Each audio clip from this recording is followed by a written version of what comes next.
Rana, the first question I wanted to ask you, if you could just explain to our viewers, why is Taiwan, this small island off the coast of China, such a point of contention?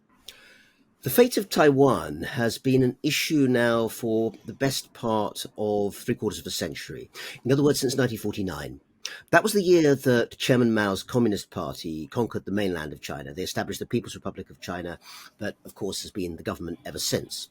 But the one province they didn't manage to conquer was the island province of Taiwan, which, of course, lies just a couple of hundred miles off the east coast of China. And essentially, ever since then, through the Cold War and through the post Cold War, one of the issues of contention for the Chinese government in Beijing and the Chinese Communist Party is the question of whether or not they will be able to bring back what they regard as the last missing province. It's contentious, though, because much of the rest of the world has both political and security reasons for being concerned about a unification. Essentially, Taiwan has changed very considerably in those 75 plus years. It started off essentially as a rather autocratic dictatorship under Chiang Kai shek, the Chinese nationalist leader who fled the mainland in 1949 to go to the island, with the hope on his part that he would be able to get back and reconquer the mainland. That, of course, never happened. But during the 1980s and 90s, Taiwan changed. It turned into a democracy, actually a very consolidated, very wide-ranging democracy. Taiwan, for instance, today has a very free press. It has a freely functioning two-party or several-party system. It's actually the first place in Asia, one of the first places in the world, to have a minister in government who's trans. So it's a place that has a very, very broad public sphere. That's very unlike the mainland, which of course continues to be an authoritarian state, fairly socially conservative, even though it's actually run by a communist society. So there's a real values gap between the two. That's one reason why unifying the two sides is difficult.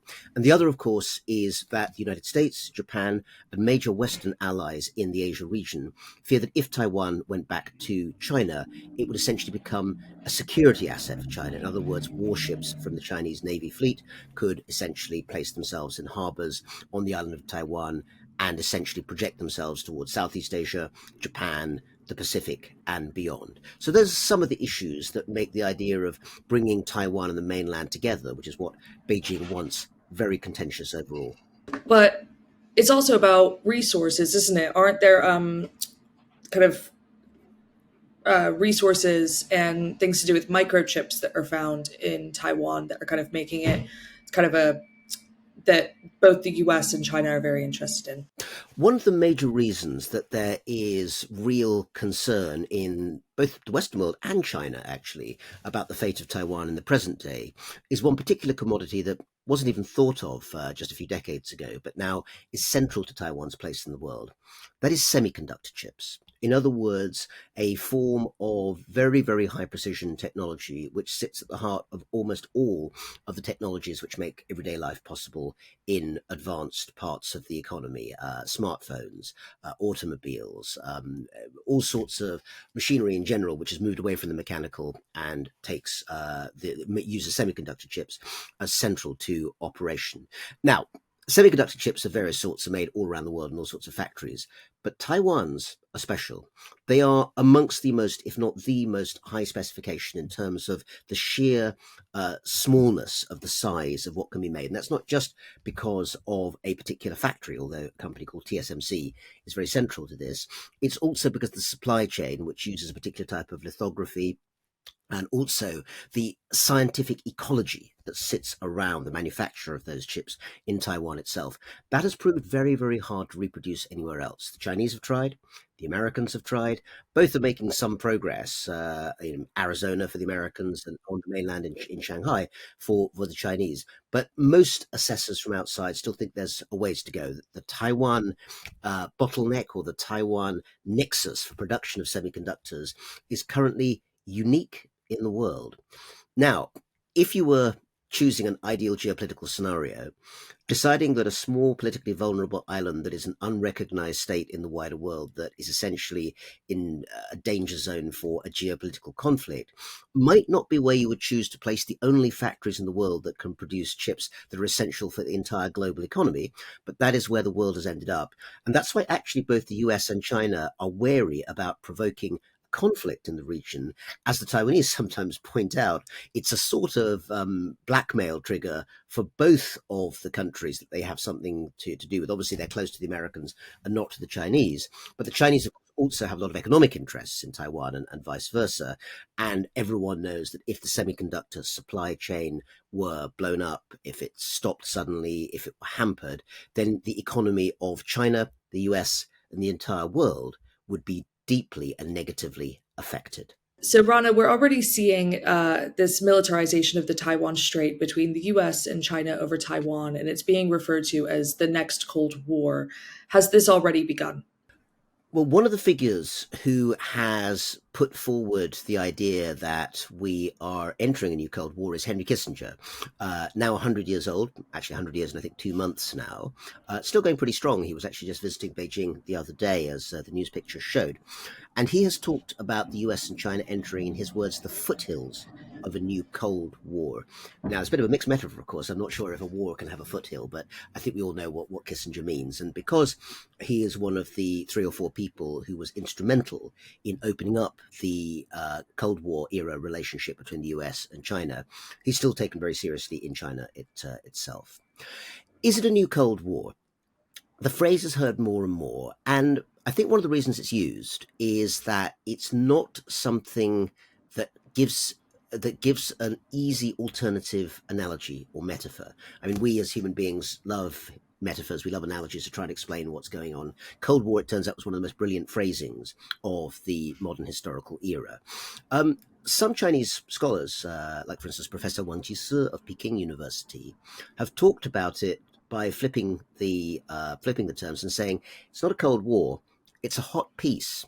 And that actually is an interesting way of thinking about it, because it is clear that at the moment, and let's hope permanently, the United States and its allies, which we shouldn't forget includes Japan, one of the most important economies and militaries in the world, and China, are not at war. And we very much hope they will not be at war at any point in our lifetimes.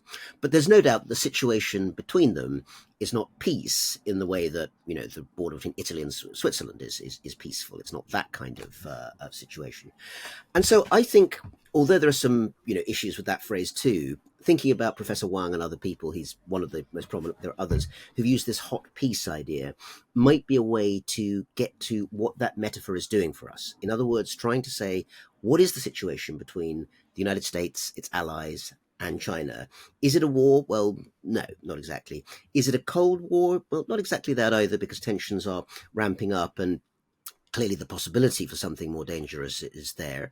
But is it just peace and harmony? Obviously, that's not the case.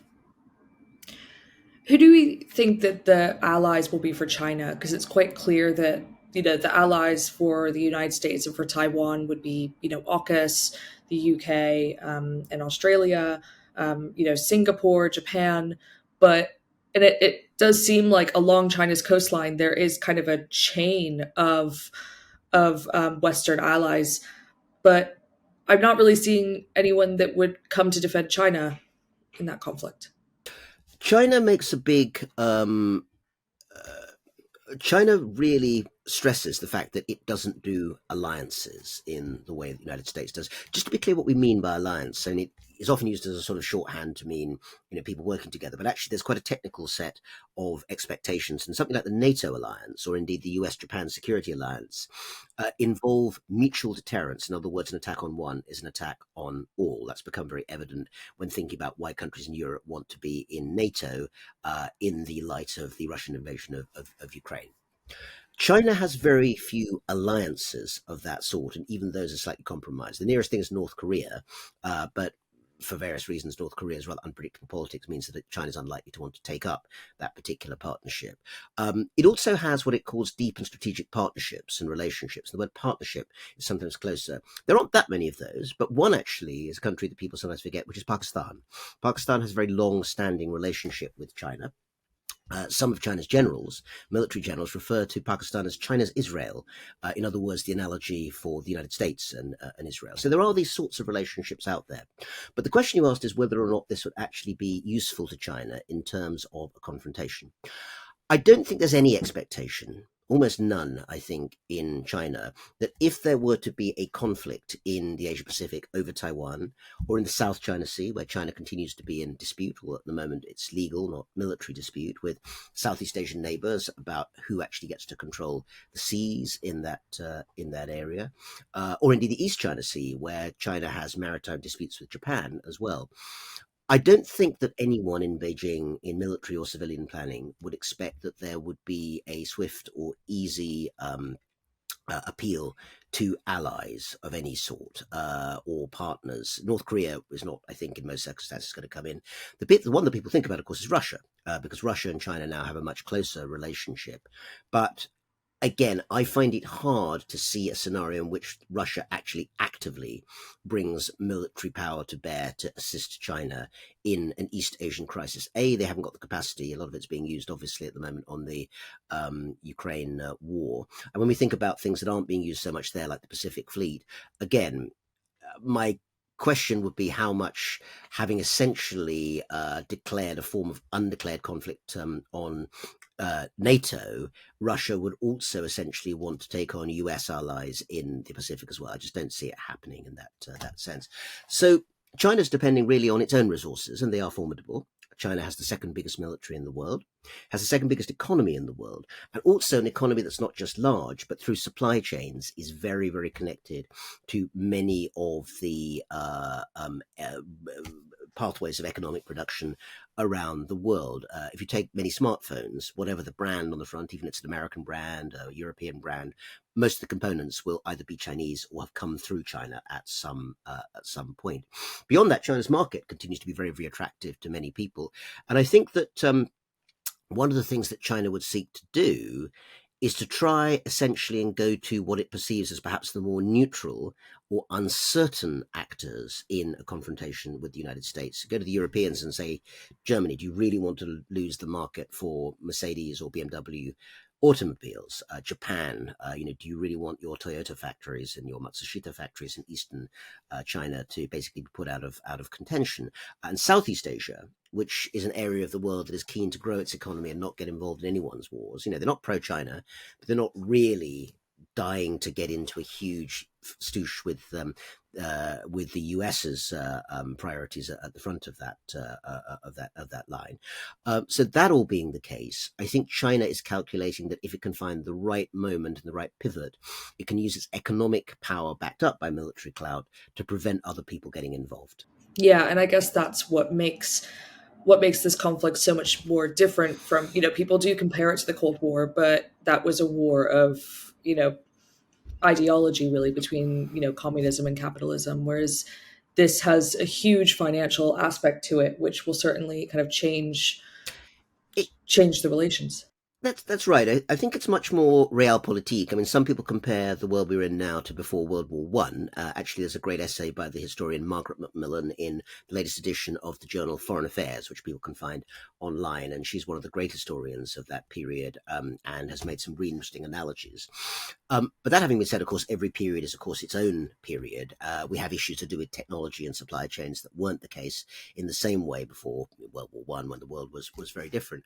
And I think in this case, it's worth noting that there is this wider sense, I think, in China that China's rise is inevitable, that there is this growing sense that China should have the dominant role in East Asia in a way that they would argue the United States has done in the Western Hemisphere. The term Mengluozhui, which means literally Monroe doctrineism, is something that you'll hear in or read in a lot of particular types of policy documents in China. And their point is the Monroe Doctrine, just to remind people, that's basically the idea that's existed since the 19th century in the US, that the US has the first right of influence in terms of its own backyard. That was part of the logic, for instance, for the 1962 Cuban Missile Crisis. Cuba was, and is, an independent country, but the United States still felt that it was its business if the Soviet Union decided they were going to build a missile base on Cuban territory just a few miles away. So China uses a similar sort of argument when it comes to its own backyard, not just the question of Taiwan, but also the wider Asia region, arguing that it should have power there. The difference is that, unlike the old Soviet Union, there's no sense that there's a particular Chinese ideology, certainly not a Chinese communist ideology, that China wants to spread and reproduce directly in these other countries. That is different, you would say, both from actually the United States and the USSR, whether it's liberal democracy or classic kind of Soviet communism. In the case of China, I'd say it's rather more of an ideological tendency than an ideology. In other words, China is mostly interested in economic influence first and foremost, bringing and technological influence. It would like countries to use Chinese tech, which bring them into the sort of Chinese world of norms and markets and so forth.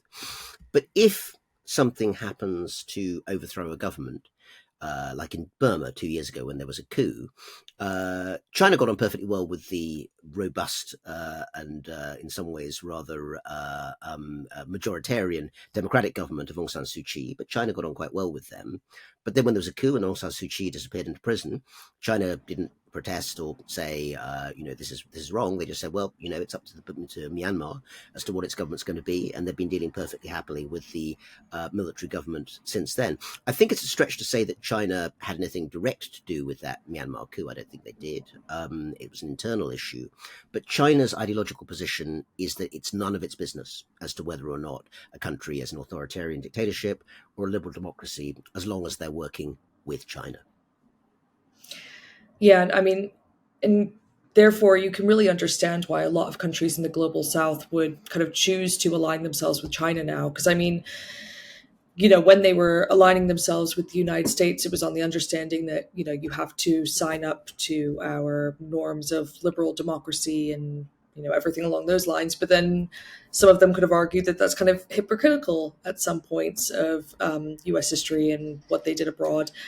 And the way that China's been doing it is kind of, we're not going to place that on you. We're just going to do economic deals, to my understanding. And you can't blame countries for working with China, for allying themselves with China.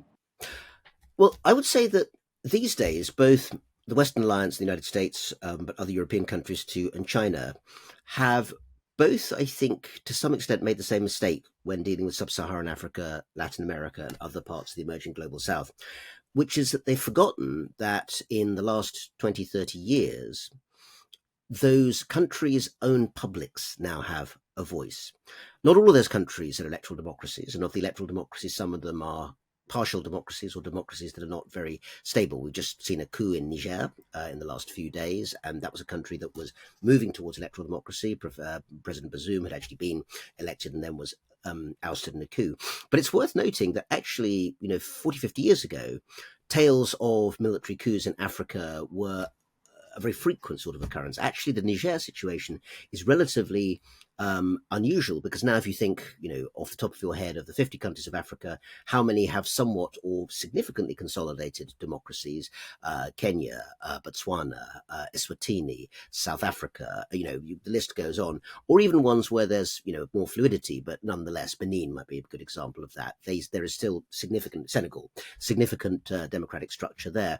And when things don't happen, when there aren't coups, it doesn't get into the news. You don't get a headline saying, "Oh, no coup in Senegal today." Democratic structures continue to operate. Now, that is in part because of the norms that were engaged in by the World Bank, by the IMF, by a whole variety of Western actors. The difference being that in the last few decades, more of the publics and the political elites in sub-Saharan Africa and indeed Latin America too, were brought into the conversation rather than being told, you've got to do this, that, and the other. I think China spotted an opportunity quite successfully in some places where clearly publics did feel resentful that they were, being told what to do, but almost went too far in the other direction because China's tendency is to only go to the elite and say, you're the president, basically we'll shove a whole bunch of money your way, we'll build some roads, and this is the return we expect on investment. Sometimes it works out okay, and other times it doesn't.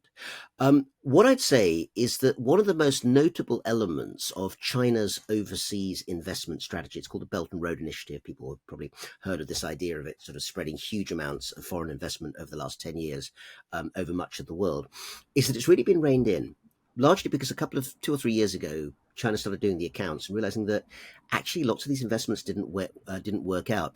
The story that's often been, it's sometimes true, but not always true, is that the Chinese were trapping various countries into debt. Actually, what was happening in many cases was that the Chinese had gone into something thinking that they were actually going to make a bunch of money, and then realizing that the project itself simply was never going to work out. Many listeners to this podcast are based in the UK. You'll be aware of they'll be aware of something called HS2, the high-speed railway, which seems like it's never going to get built between Birmingham and London, and huge amounts of money has been spent on it. Well, the Chinese have their own version, but it's not in China. It's in East Africa. It's the East Africa high-speed railway between Kenya and Uganda. Only it's not between those two places because essentially the building work has stopped because China realized that they could pour as much money as they wanted into it, but it would take decades, centuries, to get the money back. So that kind of more complicated story that isn't about China is a hero and US is the villain, or China is trying to take over the world and the West has to stop them, but actually bringing back the combination of understanding that the global South has its own voice in these questions, and secondly, people just sometimes screw up. They invest in stuff that doesn't work out. I mean, goodness knows that happens in the West as well. And a lot of the things where China hasn't done very well are a combination of actually not being terribly culturally sensitive in the places that they go. You still don't get that many Chinese major investors who are really seriously learning indigenous languages of sub-Saharan Africa. There are a few, but not very many. And the realization that sometimes the reason that nobody else is investing in a particular entity is because it's not investable, explains quite a lot of what's been going on. And I mean, do you think that maybe the kind of the precarious state of U.S. politics at the moment? I mean, you were describing kind of what Africa would have looked like, 50 years ago. Coups happening all the time. But in the U.S. right now, we're seeing a president that, yesterday was in an ex-president that yesterday was in court that has many serious allegations made up against him. He's been indicted, and and there was a insurrection on the Capitol. I mean, it's not really something that you would have expected to happen in the U.S. even like 10 years ago. That, I guess, it kind of plays into China's hand that this isn't exactly the most, stable number one country anymore. Most observers of what's been happening in global politics for the last 10 to 15 years, particularly those who are concerned that China is rising in influence and power in the United Nations, in transnational society, in terms of control of resources, are also, if they're objective, noting that democracies have not been doing a good job in essentially advertising their own qualities in the last 10 to 15 years. You mentioned the United States. Obviously, that's been extremely up and down, and we still don't know, quite where that will end up. But I think we could look at large parts of Europe. At the moment, it's clear that populist politics is having a moment in a whole variety of places, and even in places where you don't necessarily have, highly authoritarian parties in power. The move towards a politics that is technically democratic, but actually in practice majoritarian, is, I think, much more notable. And that is helpful to China for the following reason. Majoritarian politics essentially says that if you get 50% of the votes plus one, you can do anything you want. And most liberal democracies, as opposed to illiberal democracies, have said that isn't all democracy is about. Of course, you have to win the vote, or in some countries win a minority of the vote, but nonetheless. But then civil society, where people have alternative viewpoints, the ability to be able to protest, the ability to essentially go about your business without being oppressed by the government. If you take this particular position, we won't give you a contract. That sort of thing is also constitutive of what makes a successful and functioning democracy. And most surveys suggest that in the world, the Nordic countries have actually always scored very high in those sorts of areas. The open door that it gives China, which has no intention of becoming a democracy and has made it very clear it's not going to be a liberal democracy of any sort at any point as long as the Chinese Communist Party are in power, is it enables them to say that the difference in political system is a difference of degree rather than of type. China itself has actually started to push a line, in its own terms, it's actually quite a clever line, which is that it doesn't matter whether a country happens to have an electoral democracy or a ruling party that's very technocratic, as in China. The main thing is that, quotes, it's a good government. And of course, your definition of what good government is going to vary. But China, of course, wants to move the argument away from the system of governance to the results of governance. And then, at least until recently, they could point to a growing economy, emergent middle class, lots of people basically driving cars, buying apartments, living a middle class lifestyle, and say, well, this is what China can do. What do you guys do? Post COVID, of course, China finds it harder to tell that story. And the story of the last 6 months in China is a faltering economy, which currently has high youth unemployment and is not producing the kind of technically superior jobs, technologically enabled jobs that were promised essentially to today's youth. So whether China can continue to fulfill the so called Chinese dream is another question. But the point is that at the moment, the democratic world is not putting its best foot forward as it did during the height of the Cold War, to suggest that actually democracy isn't just better in values terms, it produces better results and it produces better governance. That's a harder case to make now than it might have been, say, 30 or 40 years ago. I mean, I guess along that line of thinking, would you say that, we've already exited the period of a unipolar world? Would you say that now we're in a bipolar world with the US and China? I think we're in a multipolar world, but I think I'd say two things. First of all, US power, even at its height in the 1990s, was never as unipolar as some of, particularly the American, policymakers at that time wanted to put forward. We know now that there were an awful lot of other emerging powers just bubbling under the surface. So that power was always contingent. And second, I think it's important not to underestimate the United States now. The United States still has, well, let me put it this way. One of the wiser sets of Chinese commentators who have been speaking in China over the last 6, 7 years are the group of people. Usually they're a bit older. They're usually based in universities rather than in the government, but they know international relations very well. They're all, Chinese patriots, nationalists, you might say in some cases. But they say one thing. They say the mistake that a lot of young Chinese, particularly on social media, who don't know the outside world very well, are making is that they think the United States is down and out, and it's not. Amongst the reasons, and depending who it is, they'll have different justifications, but they can point out that the United States still has immensely powerful economic tools at its disposal. It may be the case, may not, but it may be the case that China outdoes the US in 10 years, 15 years' time as the world's largest economy, although at the moment it's not guaranteed that that will be the case. But right now, it's not China, it is the US, and there are reasons for that. Beyond that, the US, and this would be sort of more me rather than necessarily Chinese thinkers, but they can see the stats as well. There are lots of things the United States has going for it that aren't reproduced in China. It has, despite the effects of certain politicians, high levels of immigration, which means high levels of skilled immigration. Silicon Valley wouldn't exist without the fact that huge numbers of people from around the world have gone to centers of excellence there and then set up companies. If you look at the surnames of large numbers of the people who have run the tech majors in the US, you get the story. A lot of them, of course, Chinese. That's not accidental either. Beyond that, you also have the fact that despite the ups and downs, and there are plenty of downs as well as ups, the United States is a country which genuinely allows its economy of scale to combine with local initiative. California is as it is, Texas is as it is, Massachusetts is as it is for a reason as well. And while what Washington, D.C. says has profound effects, not least in terms of foreign policy, it is also the case that there is flexibility within the system. China has more than sometimes people think, but it's not the case that there can be a simple delegation or derogation of powers to the regions in the way that actually you can see the United States has benefited from. So in that sense, I think the question almost moves from being, the US versus China to being, does China have a California, or does China have a Texas, or what is it that Texas has that Sichuan doesn't, or vice versa? And looking at those sorts of more granular questions, I think will tell us more about what's going to happen in the late 2020s, early 2030s than a simple national comparison. Right now, for very good reasons, I think the world is nervous about the possible confrontation that might exist in the Pacific. I think it's worth noting that one of the, if not the greatest problem the world has at the moment is that economics is proving, or rather, the economics of the world is proving, very difficult at the moment. Societies do not seem to be growing in the way that people expected. Climate change, obviously, is a major issue that is existential and needing to be dealt with. Right now, there are huge numbers of motivations that mean that all the major actors in the world are likely, if they look at the sort of spread of issues that they have to deal with, to decide that military confrontation in the Pacific is an extremely bad idea.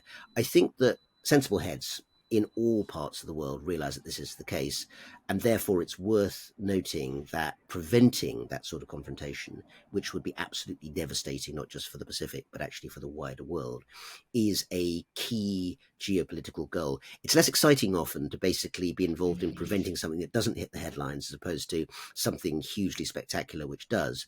But over time, I think policymakers in Beijing, in Washington, in Europe, and beyond, as well as in Southeast Asia, do need to consider that to be an absolutely top priority. Brilliant. I will stop the recording there. Thank you so much to Rana Mitter, and thank you for watching. If you want to hear more from fantastic voices like Rana Mitter, please subscribe today. Thank you, and I'll see you soon.